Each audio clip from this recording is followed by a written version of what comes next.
Hi, good morning, everybody. Welcome to the Blackletter Brunch. Our speaker today is calligrapher and teacher Thomas Ingmire. Um, there will be two slideshows in this presentation. Please hold your questions until the end of each slideshow. If you'd like, you can type them into the chat, preceded by 3 question marks. Indiana native Thomas Ingmire initially studied landscape architecture and didn't get into calligraphy until the 1970s. At that time, he enrolled in a postgraduate program led by Donald Jackson at California State University, Los Angeles. He was the first foreign member to be elected as Fellow of the Society of Scribes and Illuminators. Thomas, whose work focuses on calligraphy as a fine arts medium, has taught internationally. His work can be found in many museums and libraries, including the Harrison Collection of the San Francisco Public Library. He has worked on collaborative projects with poets Jack Hirschman, David Anoon, Geraldine Monk, and many others. Please join me in welcoming Thomas Ingmire. Thank you, Raul. So now we'll see if we can get the next part working.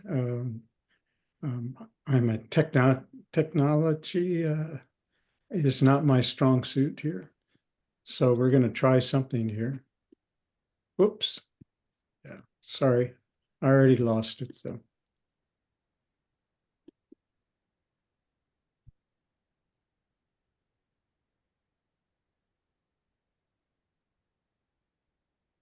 Does it seem right? Yeah, I see your presentation, the fields. Okay. Now, how to start it, so.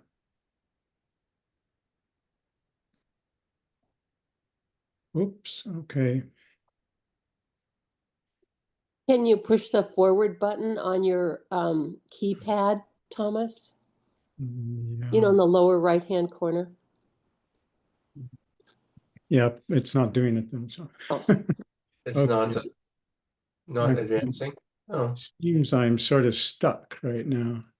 can Stop. you, so if you go up to the top of the screen, do you see a button for starting the slideshow? Or view? Viewer screen share, stop share. Or slideshow start or something like that? So it started. Okay. Thank you all. Okay, there it goes. Yeah. See how far we can get. Okay. I'm going to, when I first talked to Raul about doing this, he suggested, well, maybe talking about the book that I had in Calligraphia. So I'm going to discuss that one first, and then another one that's I've been involved in a project for almost 3 years with that particular one. But this, if you went to Calligraphia, whoops, still not doing it here. What's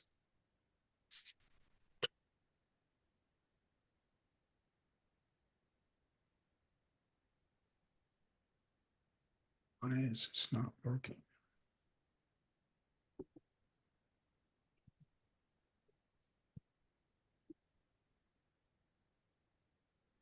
All right. Well, Do you see, so the right arrow doesn't work? candidate remotes, so meeting more.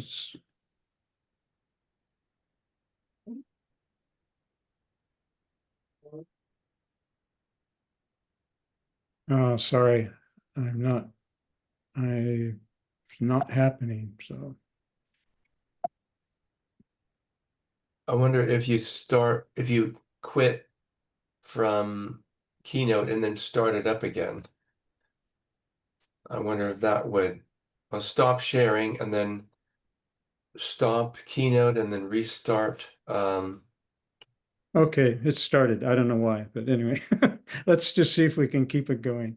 So if you attended Calligraphia, this was So the, I'm not seeing your slideshow anymore. oh, okay. So I am, but I think nobody else.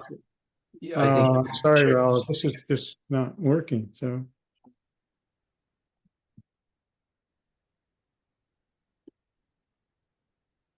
So we're back. Sorry, everybody. This is just, no problem. It's a problem. now what? Share.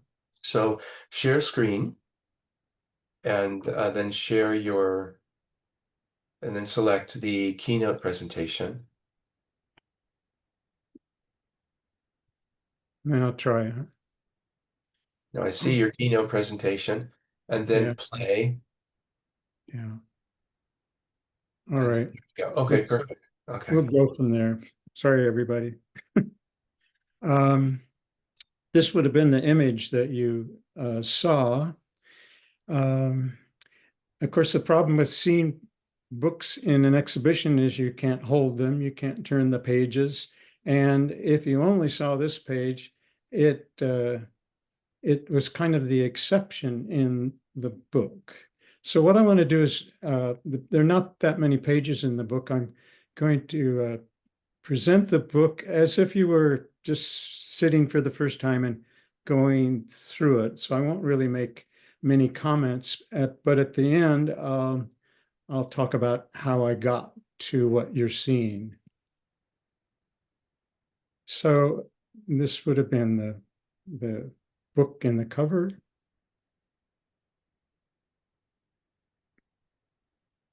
And it was based on a poem by Jorie Graham called The Field, and M. Spell Kiefer's painting The Order of Angels.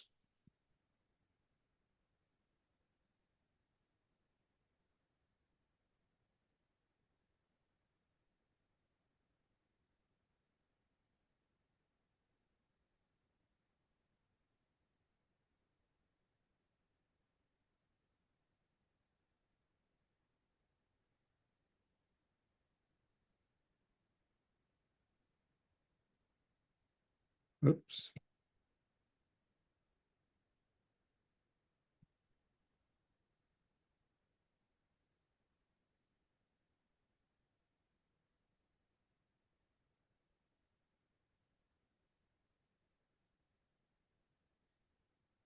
Okay.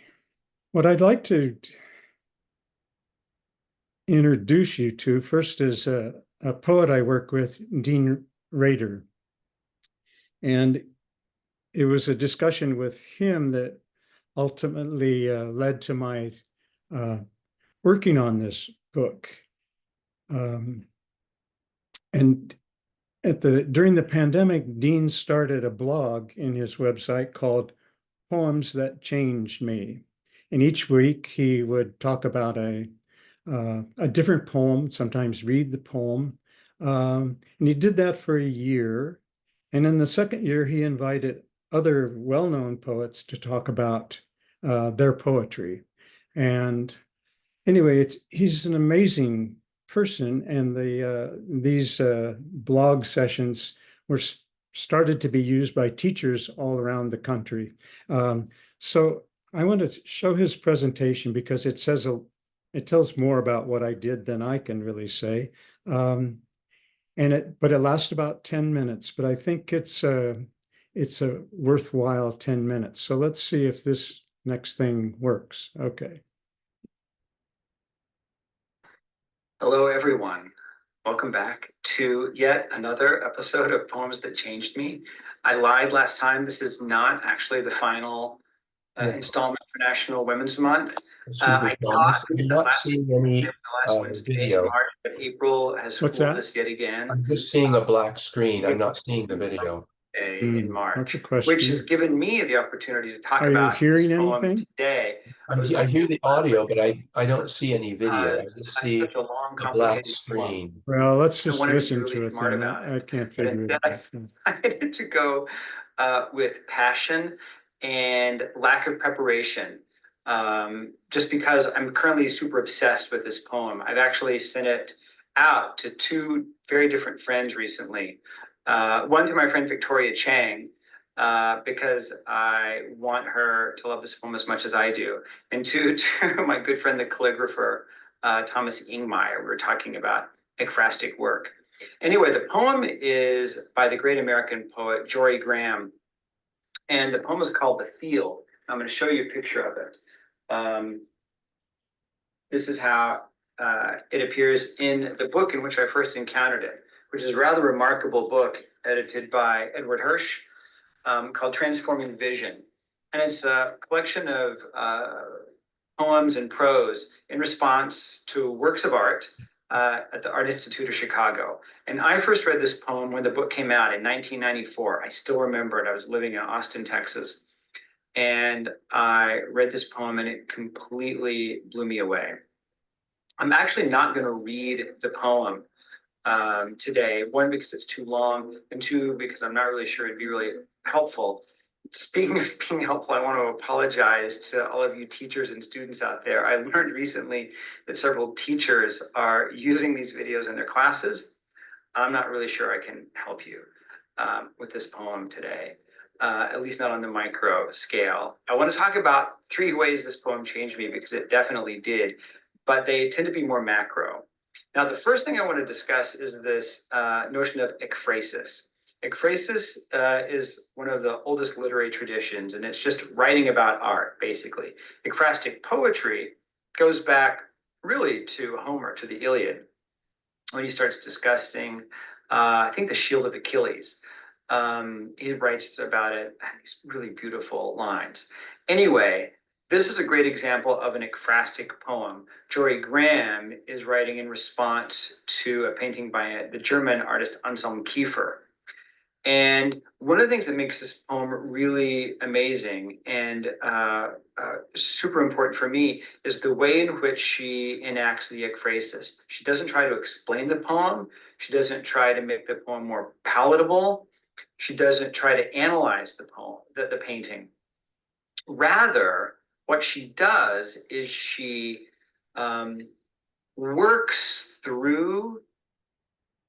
working through the painting. She makes the poem the process of working through the painting. The painting itself is enormous.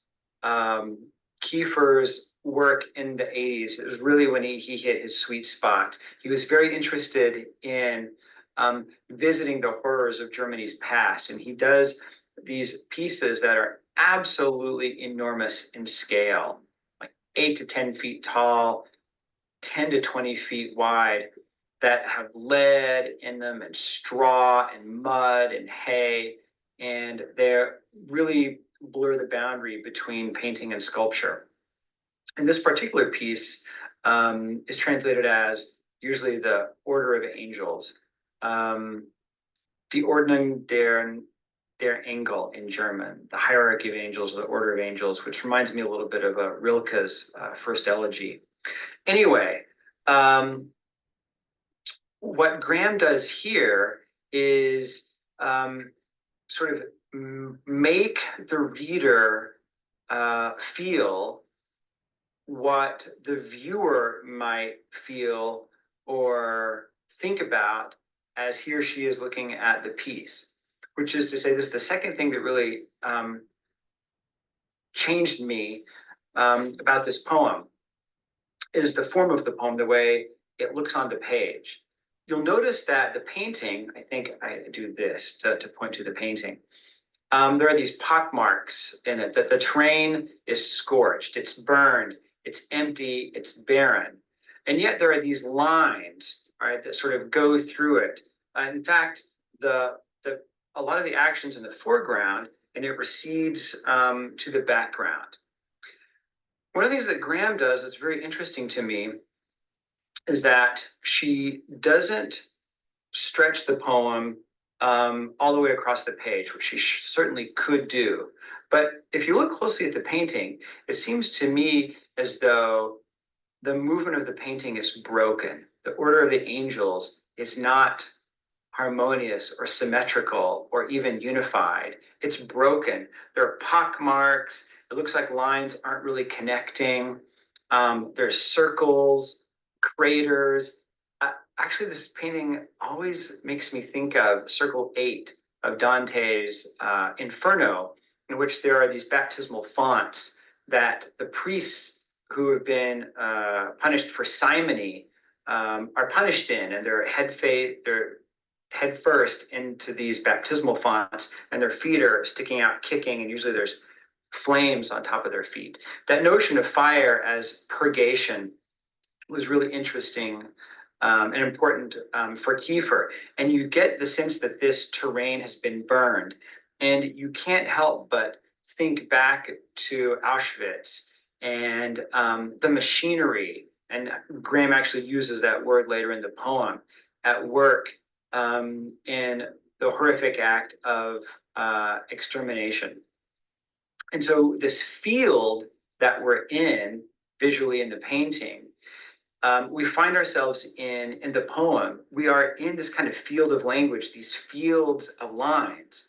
And what I love is how Graham stacks the lines a little bit, rather than going all the way across the page. It's like the lines themselves are broken, the way that the order of the angels are broken in the painting. And so this sense of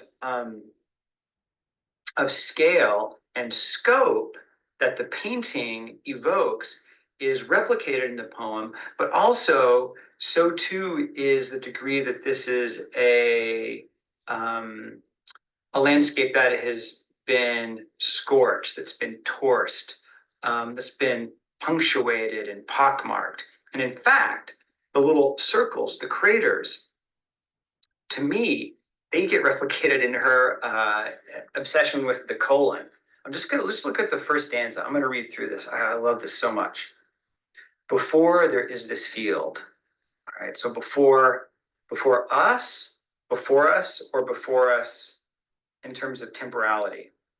Before there is this field, and after two, we are in the same field. Before it is dark and we can't yet see it. We stand in it. We feel our standing like a spindle, turning, twisting in its strange homesickness, also Rilke. Strands of the looking out which leak, flaxen from us, blinking in the dark, so quiet. Gazelle of furling imaginings. Dash, oh overgrown eye, dash, there's a little bit of Dickinson there. Awaiting in the gossamer of looking. Colon, some supple yet resistant clutter. Colon, suddenly multifaceted, edges emerging. Colon, colon, colon.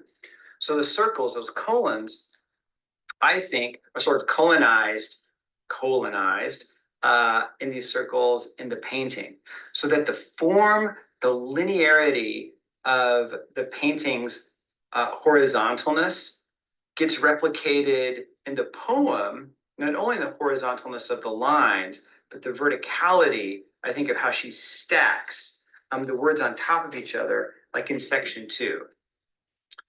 And that leads me really to the third thing, and for me, really the most important thing about this poem, and that is its ambition. This poem taught me a lot about ambition. It's a super ambitious poem. Kiefer's painting is crazy ambitious too. And I love that Graham tries to match that ambition, that scope and that scale. What Kiefer does in size, Graham does in length. But also, she pitches this poem at a really high level. If you go back and read William Carlos Williams's poems about Bruegel paintings, his poems are basically descriptions of the paintings, and they're very conversational in tone. Kiefer is asking a lot of paint and asking a lot of art and asking a lot of the viewer. He's really ratcheting up the volume here of that piece. Graham starts off the poem with this unbelievably high lyric language, and amazingly keeps that lyric language for the entire poem. So she accomplishes over the course of the poem, through its expansiveness, through its probing nature, through its provocative line breaks and use of grammar and syntax, what Kiefer accomplishes with his different use of materials, where Graham uses colons and dashes, he's using lead and straw. It's a different amalgamation of tools to for the reader slash viewer to experience on the page what the reader slash viewer experiences looking at the painting. I love this poem so much. I actually not steal from it, but it shaped a poem that appeared in my last book because I'm so devoted to this piece. Take some time and read through this poem and see how Graham uses language to not only to make her poem visual text, but to make it an emotionally resonant text that's commensurate with what Kiefer is trying to do in his work. And I think that you too will be changed by this amazing piece of art. Uh-oh. Now we're back, I guess.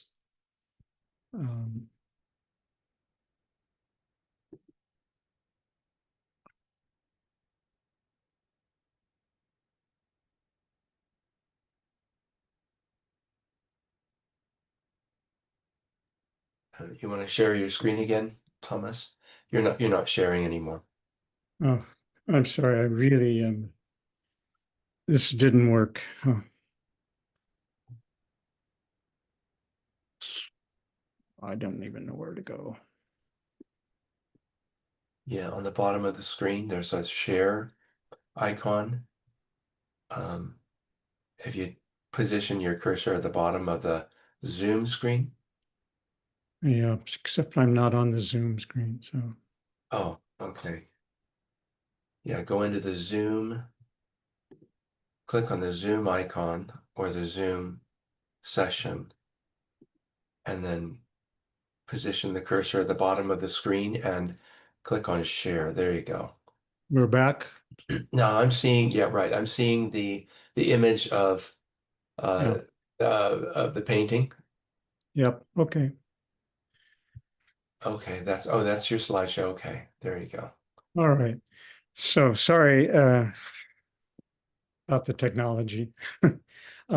This is the Kiefer paintings. It's hard to find good images that online, but I've been aware of his paintings mostly from different museums, but there's one at MoMA's here in San Francisco. But his paintings are, aside from being gigantic, they are filled with straw and lead, as Dean mentioned. Also, again, I know the session with Dean is probably a little bit long, but it really influenced me a great deal. And I encourage you, if you work with poetry, to look at his blog. Aside from his presentations, the presentations by other, I think during the second year, he had other poets talk about their poems that changed them, and they're really brilliant. And Dean in particular is very quite visually oriented in his discussions. And he had sent me the poem some time ago, and we talked about it. But it also reminded me of some paper I had. And several years ago, I ordered some paper from Cave Paper, and it was quite a large piece of paper. And instead of they sent it in a box that must have been about 4 feet long by 3 feet wide, one sheet of paper. But instead of putting bubble wrap in, they put in all these what Bridget Derringer called failed paper making art experiments. And so I've been using these things for years now. And there was this one that I thought, oh, somehow reminds me a bit of the Kiefer paintings.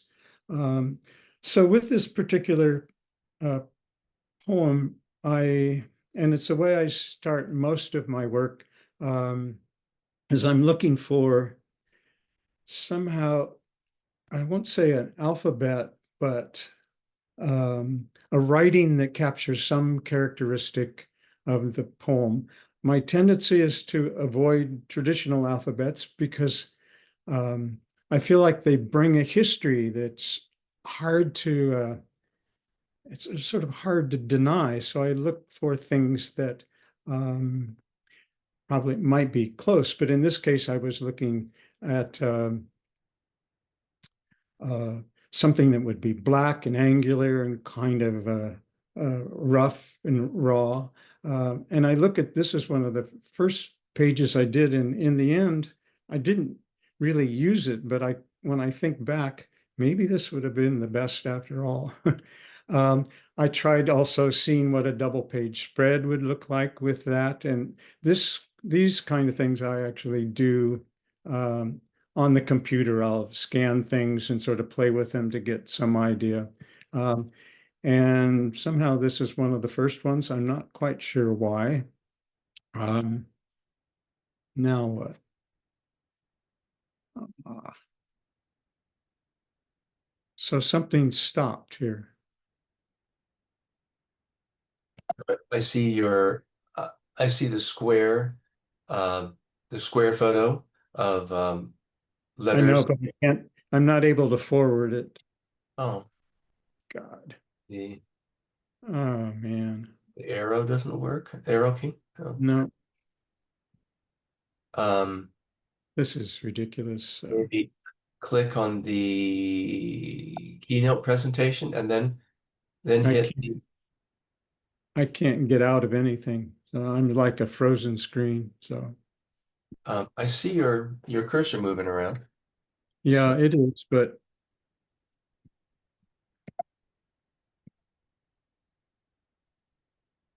you wanna stop sharing and then share over again. maybe try share again.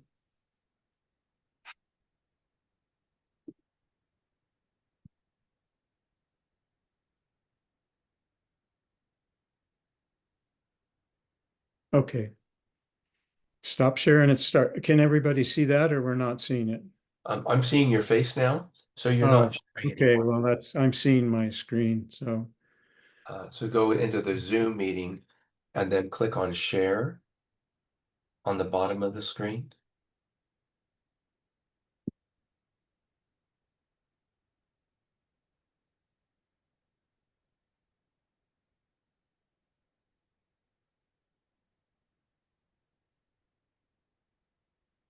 There you go.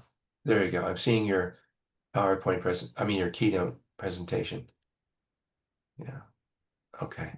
it's not in play yet, though, right? It's you have to click on play and then that'll put it in full screen mode. There you go. Okay. Sorry, I'm just a Seeing little your keynote frustrated. presentation. Yeah. Um, Great. okay, so I thought, given the discussions I had with Dean, the idea of showing Jorie Graham's pattern would be even emphasized more if I got rid of the letters of the alphabet. And so in this case, each bar represented one of the words. Uh, I got together at Dean at that point and we talked about it, and he said, "Well, what about doing it vertically?" So I liked the image of the pages vertically, but I felt like it got too far away from the idea of her lettering. So I went back, and this just shows one of the studies. Each little pencil square represented a letter. Um, and so like the first word at the top here was 6 letters long, and then each square was a space between the letters. Um, and on the page with the poetry, I think I was counting characters and trying to figure out how I would come up with the patterns or what would be involved with the pattern. Um, and then I decided, well, I wonder how one of the patterns would look with some of the lettering I was experimenting with. Um, And then I was looking at the paper and I thought, well, why is this doing this? I think you have to go back to the Zoom meeting, or I think that's because of a pop-up. There you go. So I decided to paint So you're not paint some. Can you see this now or not? you're not sharing anymore. It's I'm sorry, this is just not.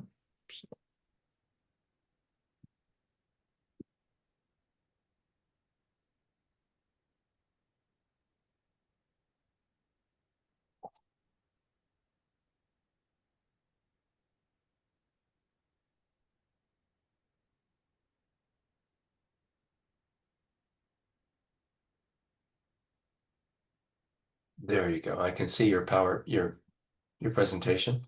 You know, this is just, it's sort of crazy and I don't know what to do about it because I'm not.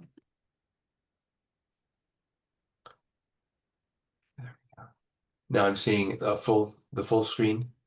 This is great. Okay. So I painted some of the pages and I decided to use some in the book. For the final patterns, instead of it being constructed with a pen, this was done very carefully with a ruling pen. And I did this with this became the cover using some of those papers. After all of this, those of you who have a visual memory will realize this is not the image that you saw at the Calligraphia.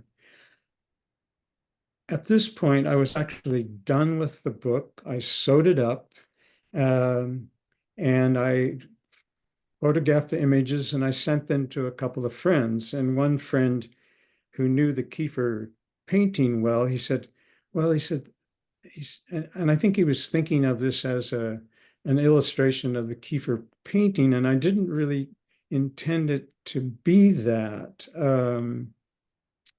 I was more interested in the idea of a field of writing. But he said, oh, I think this has to be darker or something like that. And I had already started to paint in to darken it a little bit. And I thought, well, I don't know about that. And he said, well, why don't you just put a wash over it or something?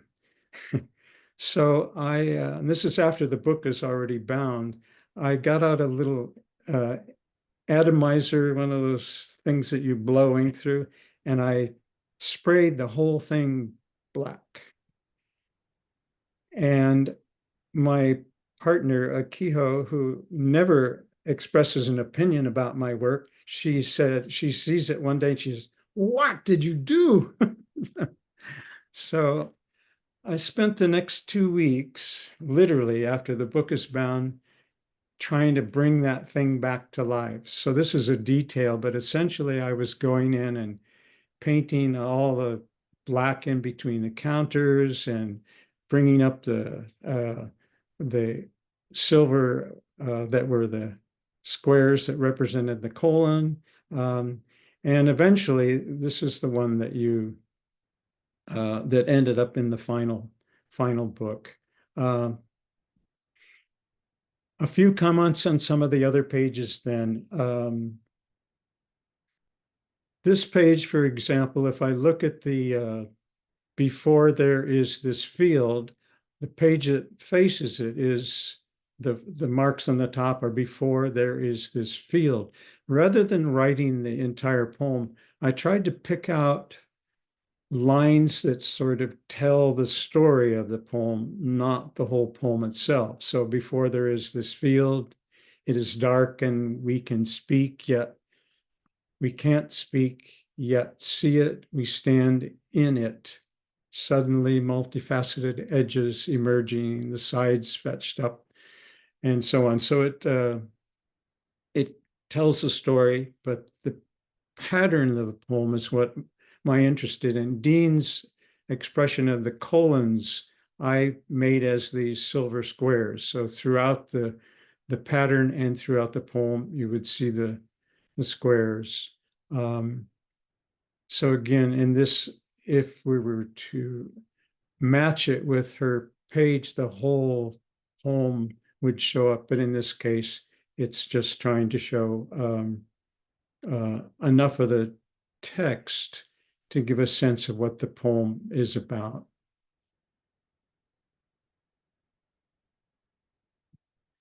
And then the last page was just the colophon, and it tells a bit about my discussions with Dean about the paper that was from cave paper and so forth. Okay, I don't know what's going to happen now. This is where I thought to stop and have some questions. Is that or comments, if any of you have? Please, yeah, stop sharing your screen, and then yeah, if anyone has any questions now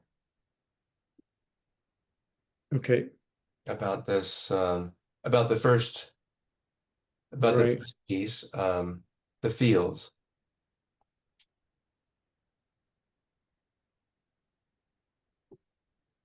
Now, you've worked with Dean Rader before, haven't you? This isn't the first collaboration. Right. We worked together. I think it's been quite a long time ago. I met him when I was working with several other artists, and he gave a presentation at one of my exhibitions up at Sonoma, the museum up there. And he was a reader, and I was just fascinated by his discussion of his poem. So we became friends over the years. We actually also play golf together, so we'll discuss our poetry as we play golf. But and I love his blog. I mean, I've referred to it often when I'm if I'm working with some poem. I'll look and see if either he or one of the other poets has talked about it, because he really gives quite nice insights into the poetry. So, Yeah, that was in 2017 or 2018, I think. right, yeah, He also spoke at the San Francisco Public Library that's correct. when you were giving your exhibition at San Francisco Public Library. Yeah, which was about a different book. Yeah. Yes, it was another one. Yeah, yeah. I like your process. It's very, very creative. Um, Now the paper that you used, the paper that looked all folded up and mashed up, Yeah. did you paint that? Did you apply color to it? It was what you saw was the green, was sort of a kind of a funny green with straw. I painted with watercolors, Okay. uh, and I painted all the different, there were several sheets, so I experimented quite a bit, but yeah, I painted them. And mostly I was trying to pick some of the raw colors of the Kiefer painting. So, Okay. Yeah. So you had, yeah, quite a few colors and beautiful integration of that into the piece. Um, the colors matched yeah. between the calligraphy. Um, if no one else has questions about the first book, uh, Could I ask a question? oh, sure, Meredith. I was interested to know whether you talked with the poet Jorie Graham when you were doing it, or if you shared any of these with that person. I know in other collaborations, a lot of times you've worked directly with the poet, and I was wondering if that happened here. No, I didn't. Dean actually is a friend of hers, and so it was sort of speaking to her through him in a lot of ways. But no, I didn't talk with her. I think he was in touch with her because he was encouraging me to send, and I haven't followed up yet because the book is I still have it. I'm not sure what I'm doing with it, but he was encouraging me to contact her. And I believe she's at Harvard or something, and he thought that they might be interested in the book. So I haven't followed that up yet, but at some point I think I probably will. So Thomas, I have to say, when I saw your book in the museum, um, or in the library, sorry, I looked at it and I thought, wow, I felt it was dimensional. I had to actually, I got down and looked across the page because it just seemed to be so really, really dimensional to me, like I don't know, 3D. And I guess it's because you went back and were working into it to have things, to bring things out and push things back and do all of that. But pretty incredible, really visually.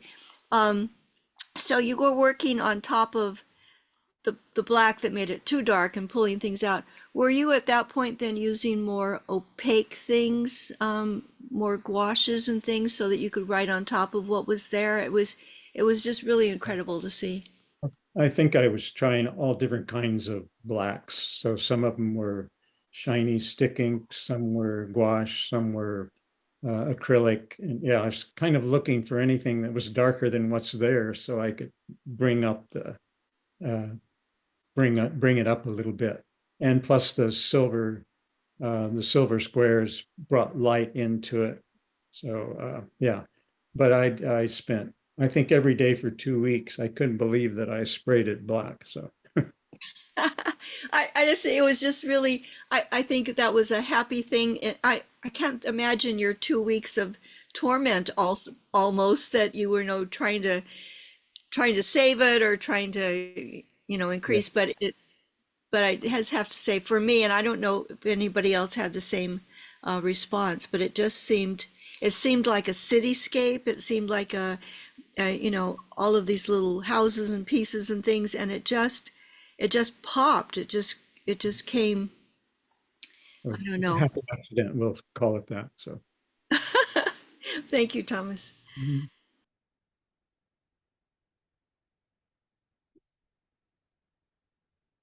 okay. What should we do now? Patricia, do Technology. you have a question? I just wanted to say I really enjoyed hearing the recording, and all of your discussion about your process, and it was. Well, if you couldn't see Dean in that, I encourage you to go to the website. He's quite articulate. He's also a pretty handsome guy. So anyway, very personable. Yeah. Thank you. Mhm. John Prestiani, did you have a question?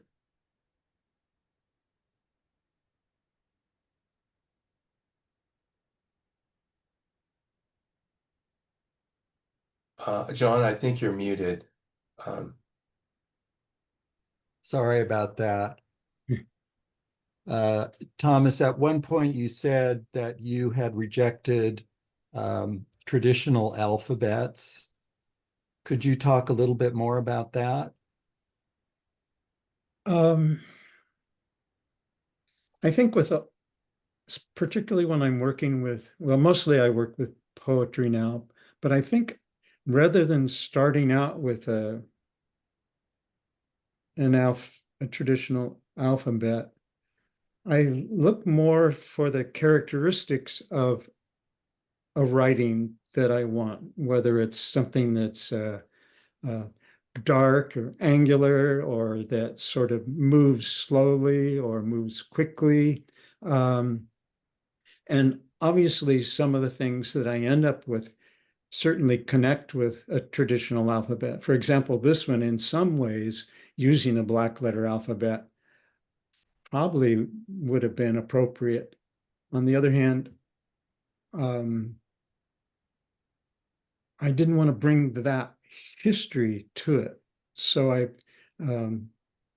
so again, I try to build things that have more to do with visual components of writing as opposed to I want to use this particular hand that's related in history to some sort of traditional alphabet.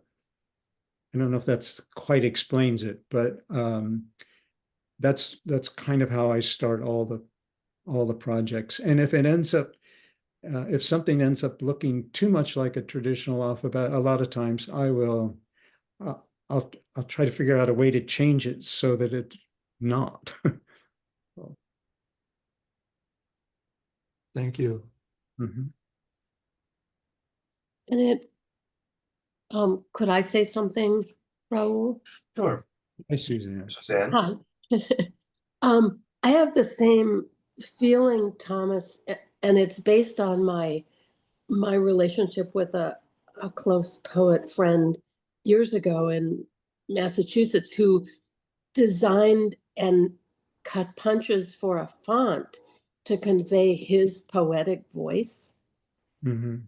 So that whole idea of, is it the voice of a that's conveyed with the lettering of a particular time and place, or is this something new? And it sounds like that's you're looking and That's fine. Yeah, I don't know that I always achieve it, but I like to think that it's something contemporary as opposed to something that's connected with historical. yeah, Yeah. yeah. Okay. All right. Well, shall we see if we can go on? Absolutely. Yeah, go ahead. The one that the next one is the one I've spent most of my time on, I have to say. So I'm not sure what's going to happen now, but we'll see.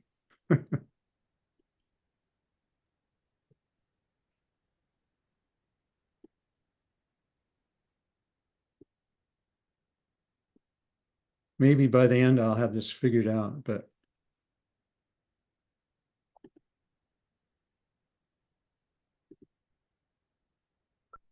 Great. I see the presentation. And there we go. how about that? Okay, looks good. Perfect. I see the presentation in full screen mode. Okay, so we're all set. So I think many of you know of Hans Burgert, the calligrapher, and these are just a couple of the images of his work. When I started going to the Berlin, I was a correspondent to something called the Academia der Kunst, and Hans Burgert had asked me to participate in this some years ago. And when I would make my trips to Berlin, I usually organized a time to spend and look at his work. And during that time, I had corresponded once, I think after he died, with Hans' son, Jonas Burgert, who I had heard had been a painter or is a painter. And one of the sessions when I was in Berlin, the Suzanne Nagel, who was the main librarian at the archive, she said, well, Jonas has become quite successful and rich, she said. So I had kind of looked into his paintings, and he came to the archive a couple of times, so I met him, and then he came to one of Ewan and I taught a class together, and he visited the class. Quite an interesting. I think of as a young man, but he's in his 50s, so he is young. And so the last time I went there, I said, well, Suzanne, do you think you could organize a visit to his studio? She says, well, I would love to go. So she'll try, because I was going to visit with a couple of friends from Chicago, one who was a painter who does quite large scale paintings. And I thought, well, she would be interested in meeting Jonas. So we met Jonas, and his studio was in a factory in East Berlin, and this is the entrance to it. And through the gates, everything you could see there was owned by him. Aside from his studios, he had studios for 7 other artists, and I think at least 3 or 4 of their families lived there. And he has children there. There's a swimming pool there, and these are some of the facilities. And then the first room he took us into was it was their sort of communal room where they had coffee in the mornings. And the person in the back you may recognize is Ewan Clayton. And so he took us into the studio. Laurie Doctor was teaching that year, and Ewan was there, and the guy in the white is Jonas. And he was talking, and we were asking a lot of questions about his work.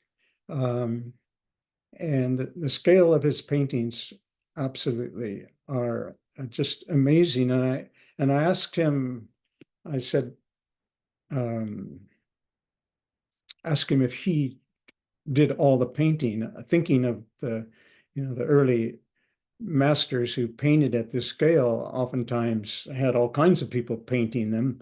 But he said he painted all of them. He had people help him with a lot of technical stuff, putting things together and stretching canvases, but the painting is the part that he really loved. I was quite curious about his palette here. I thought, oh, it'd be fun to use these kind of colors in a work. And then he took us into a room which he called his inspiration room. And he and all the different artists and people around him would cut out magazines, images. Mainly his interest is just in the condition of the humankind. And so on the image on the right, he was talking about he would start grouping things, putting them together. And so he would usually go in there each day and take a look. This is a painting. This is actually online, but it lasted about 4 minutes, and he's speaking in German, but it shows him painting, and it just is amazing to me. You have to understand the commercial here. Sorry. But it's Jonas Burgert liebt es groß, sogar sehr groß. 22 Meter lang ist sein jüngstes Werk. Muss das sein?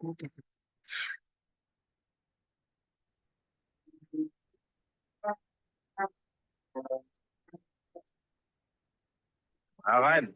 Ich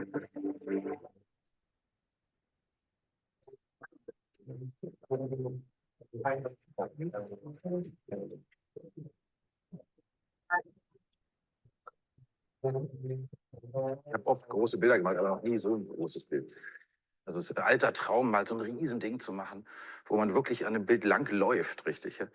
Und natürlich ist es völliges Risiko, wenn so ein Bild schlecht wird, ist es richtig schlecht.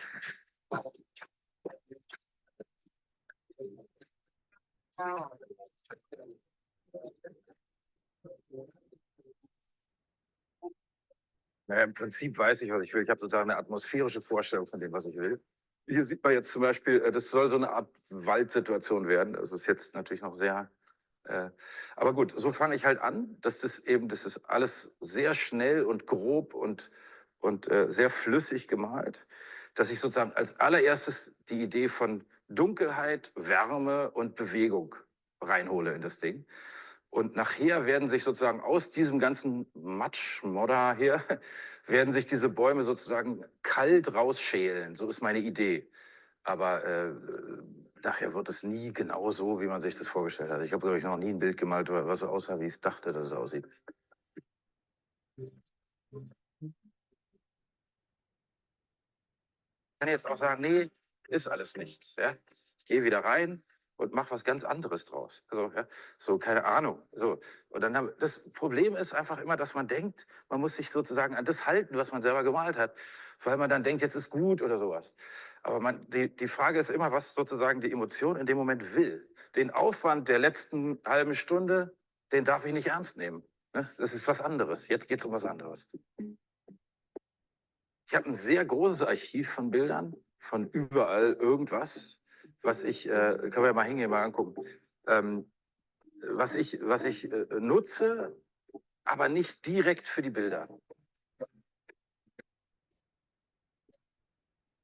Also die Bilder sind an sich, die alle hier sind für mich sozusagen gar nicht jetzt wertvoll in dem Sinne als Bilder, sondern für mich geht es eher darum, dass ich die ganzen Proportionsgesten habe, dass ich irgendwie immer weiß, was Menschen eigentlich so tun.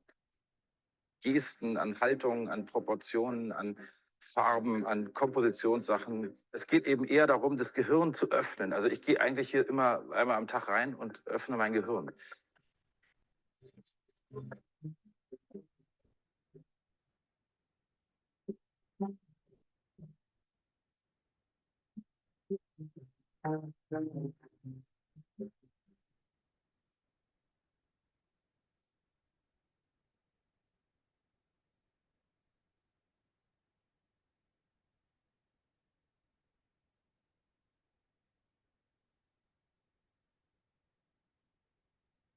Bei so einem Bild, also ich jeden Tag, wenn ich hier reinkomme, fallen mir 100 Sachen auf, also die ich alle ändern muss. Aber ich liebe das, weil ich jeden Tag irgendwas Kleines lerne.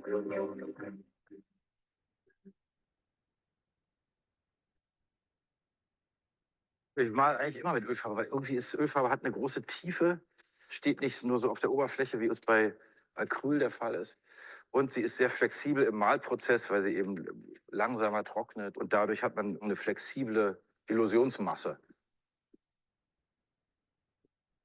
Diese Großkompositionsentscheidungen sind wahnsinnig schwierig und an denen knabber ich auch immer noch rum, dass das nachher wirklich alles zusammenläuft und eine Bewegung wird. Und das sind die Sachen, die hier so schwierig sind. Ne? Ich mache da irgendeine Farbentscheidung und auf einmal denke ich, scheiße, jetzt muss ich da wieder rein. Also, ne, das ist eigentlich das Gespräch, was ich mit mir selber die ganze Zeit führe. Ne?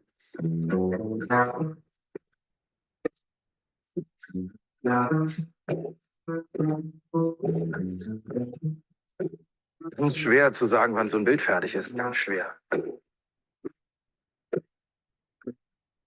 Ich habe ehrlich gesagt immer mir das so gemacht, dass ich irgendwie, wenn ich da sitze und mir fällt nichts mehr ein, neu aufhören.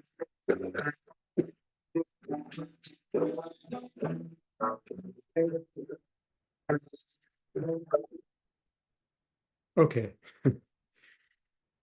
Anyway, the visit to Jonas's studio was in 2023. And I think all my work since then, or let's say 90% of it, has been influenced by that visit. Somehow it's changed the way I worked, and anyway, it's just been really an inspirational. And the work is, to me, is just absolutely amazing to see someone that paints on that scale. And when I look at the big painting he was working on, I thought, that looks to me like a lifetime's work, and yet he fills museums with those things. Anyway, so when I got home, I contacted David Noon and told him about this experience and told him about to look online. There's a lot of links to Jonas on YouTube, and on a number of them, he's speaking English as well. He's quite articulate. And asked David if he would be interested in writing a poem. And so he wrote this one he called Enigmaterra, a land or place of riddles, dark humor, and mysteries. And it's a pretty I worked with it on a couple of books I'm going to show you, but I felt like it was quite a good description, or in this case, like the Jorie Graham poetry and ekphrastic description of art, of a piece of art, or in this case, of a kind of a genre of art. I started to collect some of the images from Jonas's work that I liked. And one of the things that's interesting, some of them, I mean, almost look like somebody dumped their garbage around. And yet in the background, he often had very precise patterns, almost medieval character. I enjoyed some of the interesting faces that you could find, and then his drawings. And so I decided to, so after collecting these, I did a book that in the beginning it was just titled Enigmaterra. As it turns out, it became Enigmaterra I because I did a second one. And I'll just again go through the pages, and then I can talk a little bit more how I proceeded with this.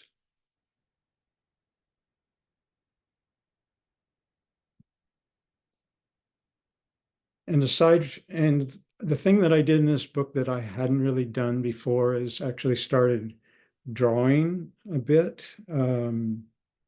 I draw each day at the cafes. I go and I keep a monthly book since 2009 or something every month. So I spent a lot of time drawing, but I've never used it in my work. And aside from the colors of Jonas's paintings, I was interested in the sort of the layers that you would see in his paintings, and then the repetition of the like the squares, the different patterns that you would see. And his paintings, it seems like, while they're very colorful, they're also often dark. And that influenced some of the character of the lettering that I finally chose.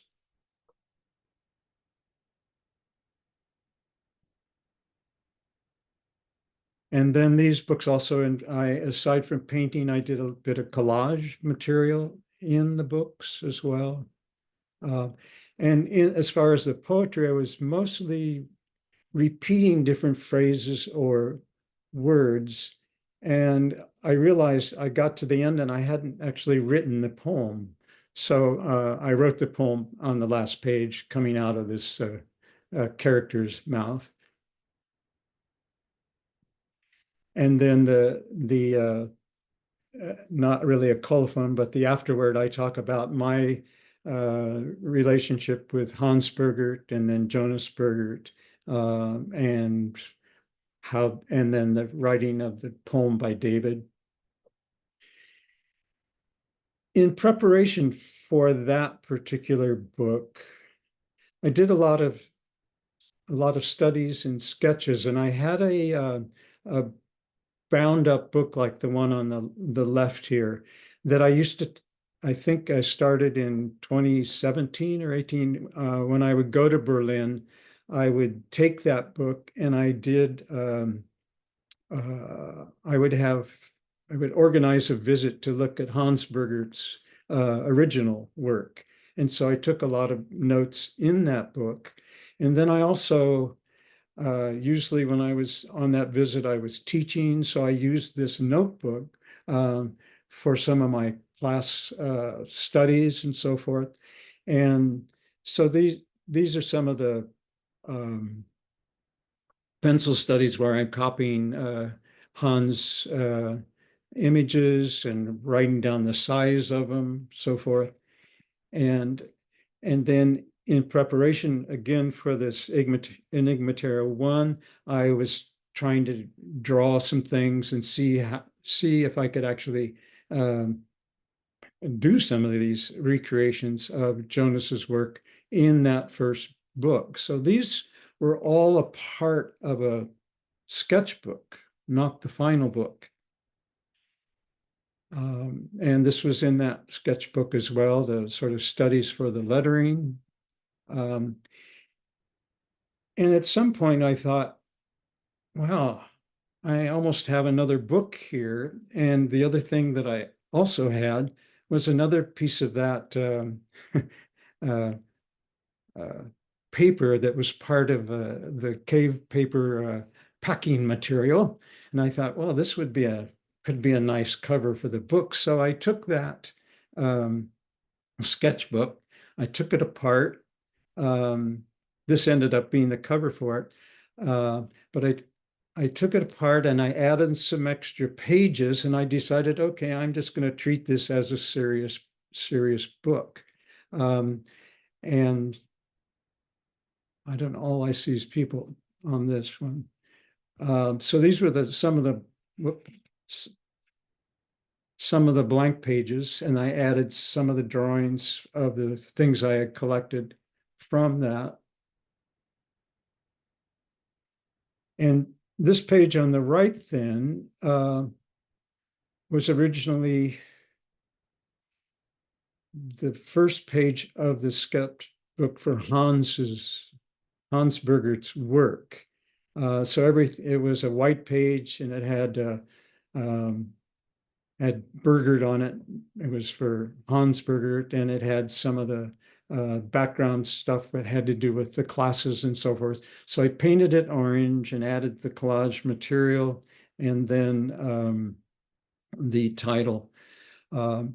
Again, in this particular page, on the right-hand side, those background marks were there, part of the class, and I think the drawing on the left didn't have color in it, so I added the color. So each day that I worked, I would kind of look through what I had, and I thought, oh, what can I add to this page? What can become a part of this? The main thing I was trying to do is to add the poem. So along the bottom, I started adding David's poem in the writing along the bottom.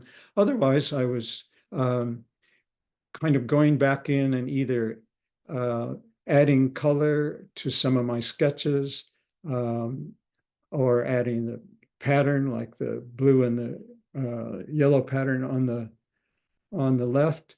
The written background of these pages actually had been done in the classes before. The writing on these two pages, I believe, was done at the time I was working on the Enigmaterra I. They were studies for what lettering I might use in the book. And then I think you can see in the upper corner up here, this is one of the pencil notes for for Hans, my studies of Hans' work. So it became a completely different process of working, and it's one that I have kind of stayed with on my more recent work. In general, what I've done on a couple of books since then is that I've done two books. One is sort of a sketchbook, and the other one is the kind of the final book. And when I finish the final book, I've been going back to the sketchbook and making it a second book. And oftentimes it's far more interesting than the first book. So in this case, I remember the characters at the top. I think I had just done them kind of as gray washes to see how the design would work out. And then when I went back into the sketchbook, I added more detail and some of the gold and the color and so forth. So this is actually a book I probably could still be working on the way I was going. I mean, I just kept each day adding something. When do you stop? When do you stop? And I think in this case, I added the character kind of hanging onto the side of the wall. I'm not sure why the other part there was there, other than I think I used some of that color and that lettering on one of the pages in the Enigmaterra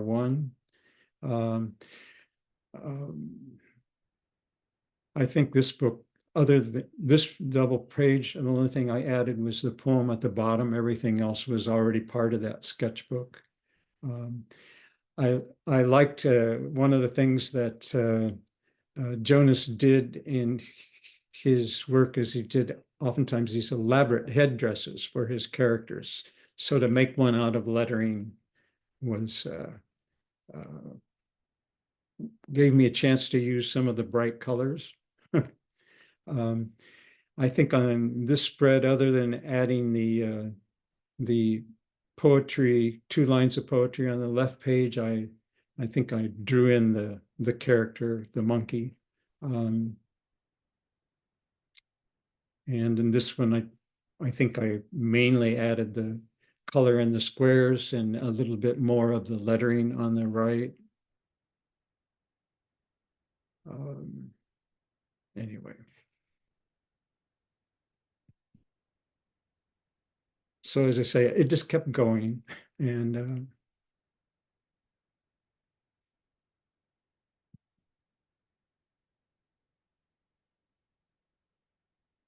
David's poem was actually perfect for it because you could take out words and lines and repeat them. So it really allowed me to work in this very fluid process.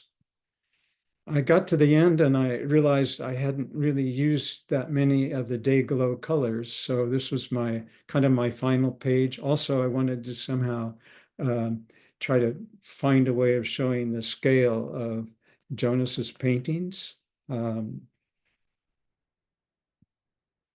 then again, the very last page with the afterword was my talking about first meeting Hans and Jonas, and then the how the book essentially evolved. And that's it.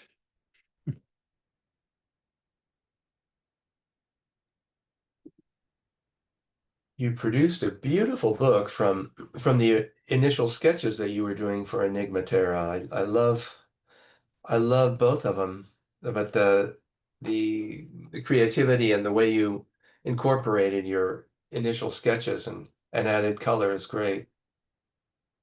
Yeah, I really enjoyed the process. I've actually worked with Dean Rader. I asked him if he was interested in writing a poem based on any of Jonas's paintings, and so he picked one. He spent a long time, probably about 6 or 8 months before he wrote a poem. But he did a poem, and I ended up doing the same thing with his poetry. I did two books, and I think once again the second one came out sort of more interesting than the first one. So it's a process that I really enjoy because it's a certainly much more spontaneous working process.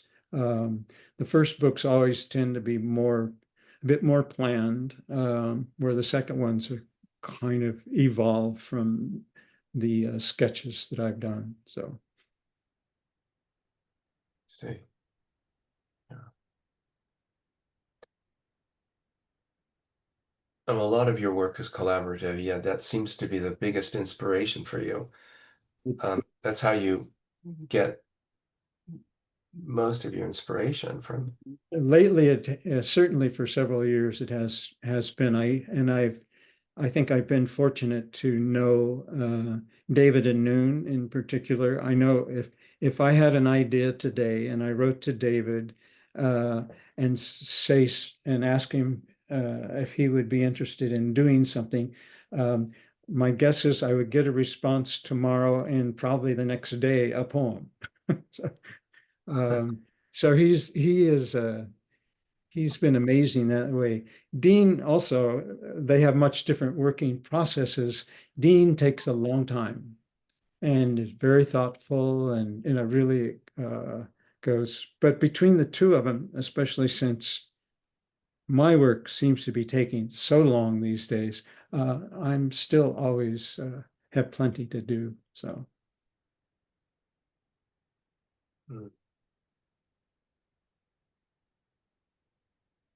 Has anyone else here done collaborative work in calligraphy?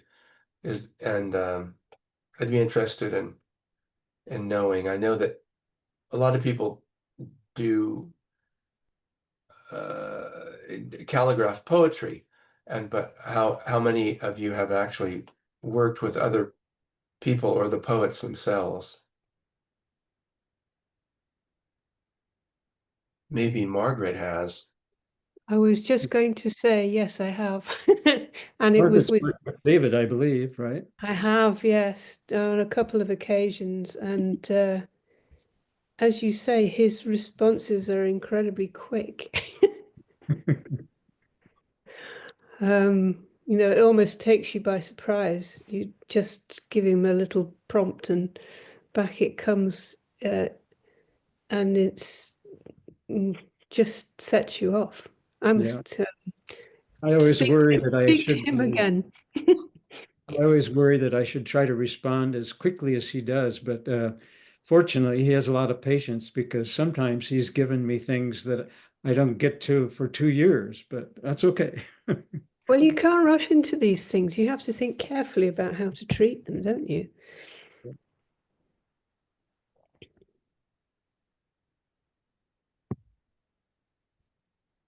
Thomas is Jonas aware of your work?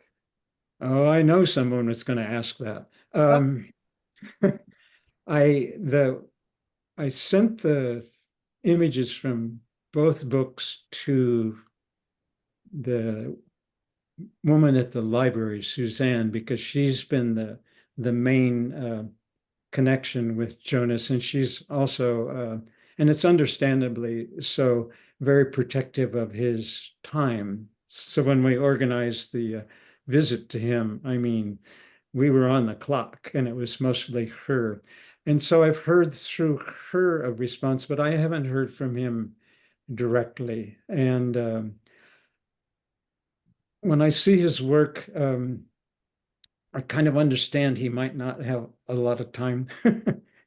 But so far, I mean, from what I've heard, people enjoy it. I remember asking one of the questions we asked him, I said, well, when do you work? I mean, what are your hours? And he said, well, I used to work at night often. He said, but I lost all my drinking buddies, so I had to change my hours. But when you see his paintings, it's just, you wonder how he has time. So far, no one has said not to do it. So, but I'm hoping, well, my thought was to be able to take one of those books over, but they're both gone now. The one, those of you who are in San Francisco, the one, the Enigmaterra I is at Letterform Archive. So it's one you can actually see.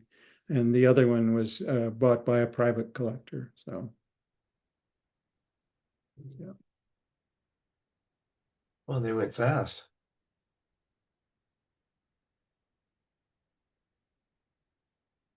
I love the colors. These colors seem to be brighter than what I've seen you do in the past. Well, You worked with a big palette like Jonas Burgert. yeah, yeah. Well, that was the first thing when I saw his palette there. I thought, oh, I need to get some different colors. And I actually came home and the first thing I did was ordered all these Dayglow colors. And then they're not easy to work with. Some of them, they're kind of gooey and everything. So they're meant not so much for the kind of work that we do, but I found some. But it really did, at least for work that's related to his poems or his paintings, then it makes sense to use the colors. Obviously, for the Jorie Graham one, that wouldn't work. But yeah, that was a new step for me. So yeah.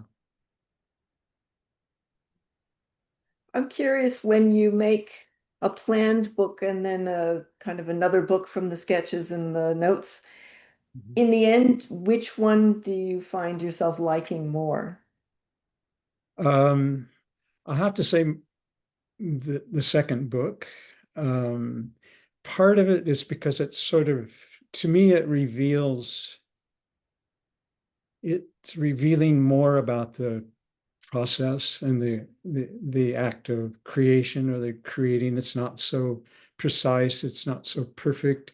And so you actually see more of the human being in it. I mean, obviously, all the work that we do as calligraphers, we see the evidence of the hand more than something that's done in typography or something that's reproduced, but still that sort of sketch and spontaneous book is far more interesting to me because I don't, you keep discovering things, I believe. So, but they're different. That's all. Yeah.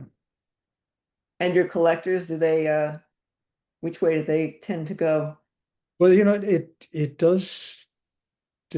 It really depends on the person. I have my main collectors recent years have been Letterform Archive, who's purchased a lot of things, and usually Rob likes all the studies and sketches, and I know that. So when I do something that I think he might be interested in, I actually save all the sketch material and I give it to him as a separate grouping.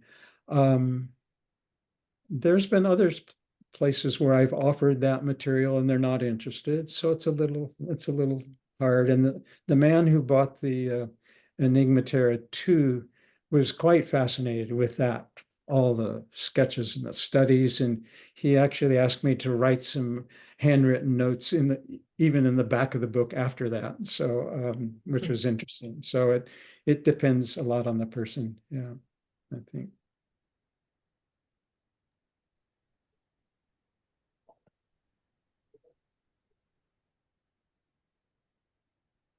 Okay.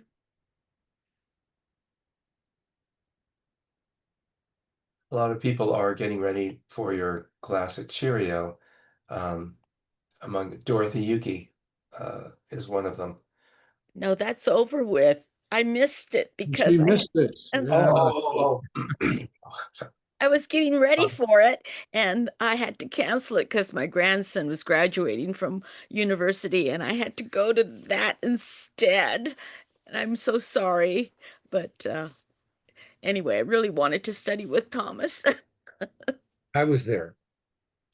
Yes. It was a good week, wasn't it? Great. Yeah, David went, right? Okay. Well, I thank you all for your, I guess one of the things I was interested in maybe learning from all of you is, and in part it's because I'm struggling myself, is what kind of things inspire the work that you do?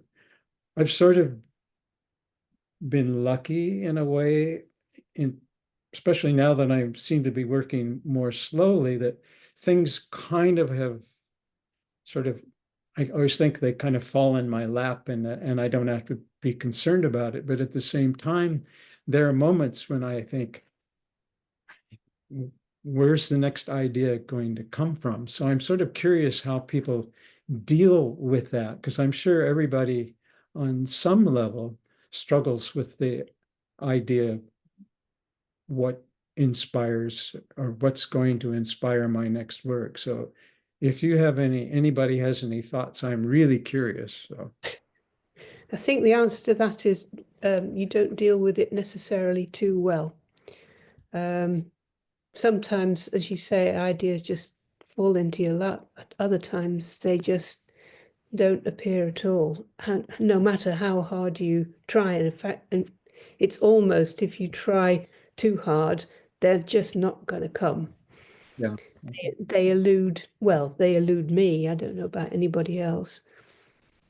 And I've been doing more drawing, painting, and printmaking recently than any form of lettering, because of that. I've been looking elsewhere for ideas of different approaches to take that gets me away from, this is where I came in the first time I met you, working away from the traditional, which is what I've been teaching over this last year.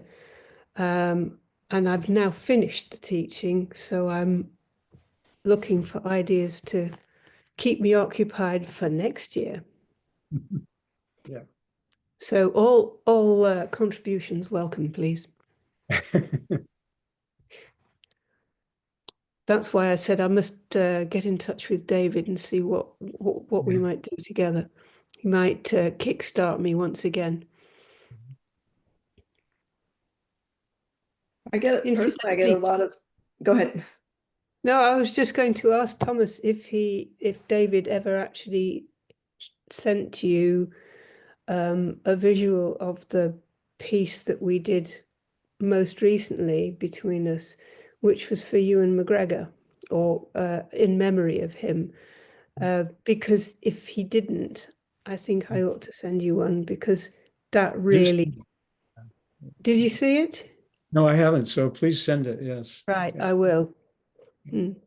Because I think it was important for both of David and myself, and I think because Ewan was in your class for the very last time in Sunderland, it would be important for you too, and I'd be interested to know what you think of it.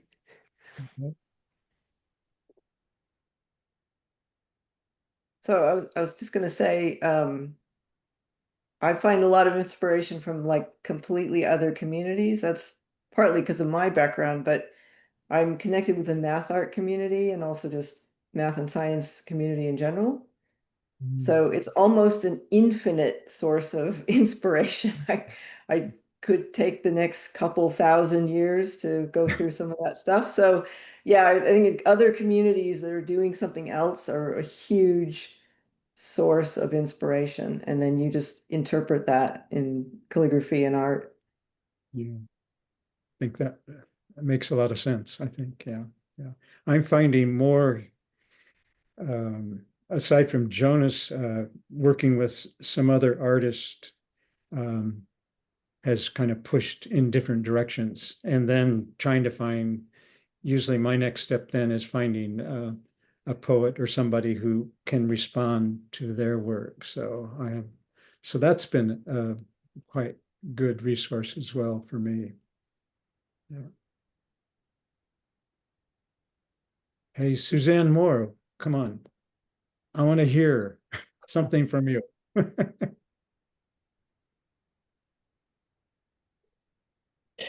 I also feel like I have lifetimes worth of content, to think about.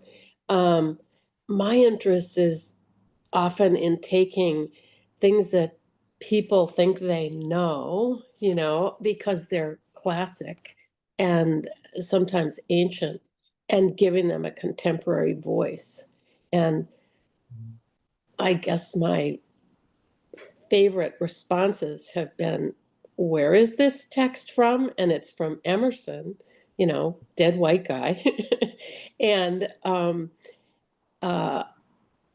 everybody's read it, and they say, I thought I knew Emerson, and working with Emily Dickinson, and then a commission right after that for Bob Dylan, made me, with Bob Dylan song lyrics, reminded me that 100 years apart, they dealt with the same exact issues: the human condition, love lost, spirituality, the war, all of those things. And so I feel like, and for the Dickinson book, I thought I knew something about Dickinson, and then I got the collected poems, then there's 1,635 poems.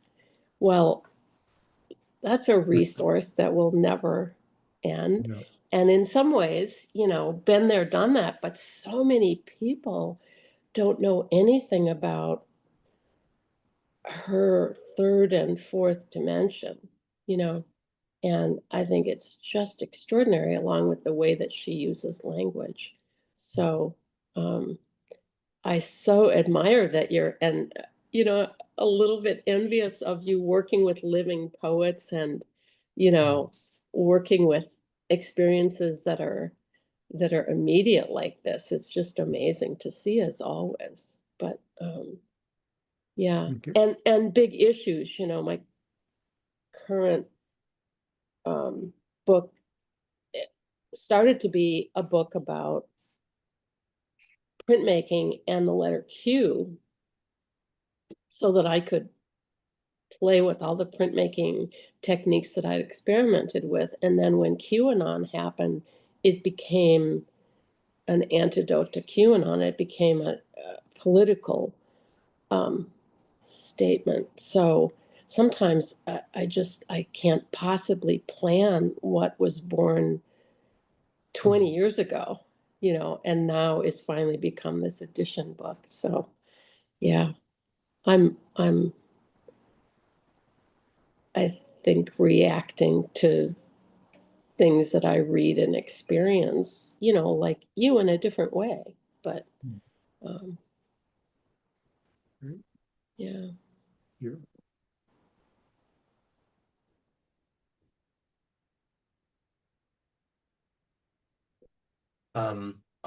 I've always been inspired by the work of certain poets, but not no one living, like Rimbaud and Lorca, those poets. But I've never had the luxury of working with a living poet and having poems composed for me so that I could do the calligraphy.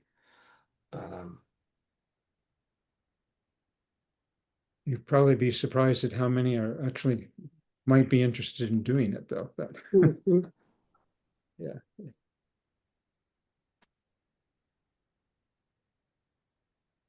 yeah, I should try that. I should try Mm. that. Just go to a few poetry readings and get them afterwards and Mhm. have a little chat, and you'll be on. So I'll put a plug in for a place that I had an extraordinary experience with, which is the University of Arizona Poetry Center. They are the most amazing American center for. They have the largest selection of shelved poetry in the country, and so you walk in. There's this gracious, amazing space, and you can sit down any day and take things off the shelf and read. And that's not practical, of course, if you don't live in Tucson, but they have an extraordinary, energetic poet speaker series that is online as well as in person. So it's an extraordinary place, and the people that work there are also working poets, which I think is amazing for an organization like that. Yeah, really amazing. thank you. Something to keep in mind if you live in Arizona. Yeah. Well, or look online if you're interested in poetry and you want to hear people talk about it and read. It's you can look at their archive. It's extraordinary. I think it would be very interesting if you did a lifetime, is that the right expression, of responding to like a poetry jam where people get up and do kind of spontaneous poetry, and you were at the same time doing your art, your calligraphy, in the same space. That would just be an amazing experience, I think. Oh, we did that in Sunderland, didn't we? Sort of, yeah. Back in 2011. But it is exciting. And the poet was really inspired by watching us work. It was a very exciting and interesting experience.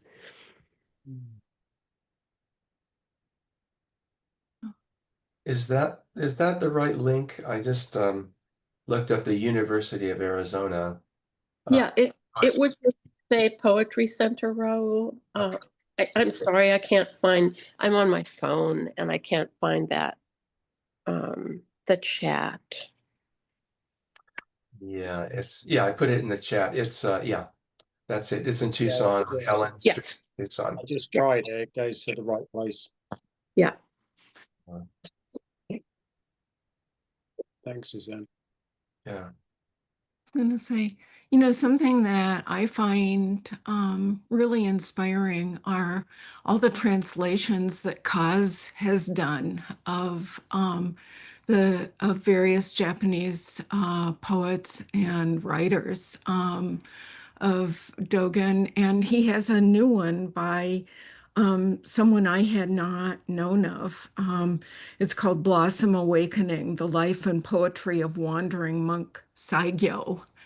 And it's just, he translates along with Peter Levitt that. And I find the words, I don't, of course, read Japanese, but I find the English words that are chosen to be very moving in the poetry translations. I just finished the book, Meredith, and since I know so little Japanese, but I do know a little, I was looking at the translations, and I think it was amazing what Kaz did for the translation to make such a great word for the words that were used. So I've been collecting things too. Thank you. He did a great job.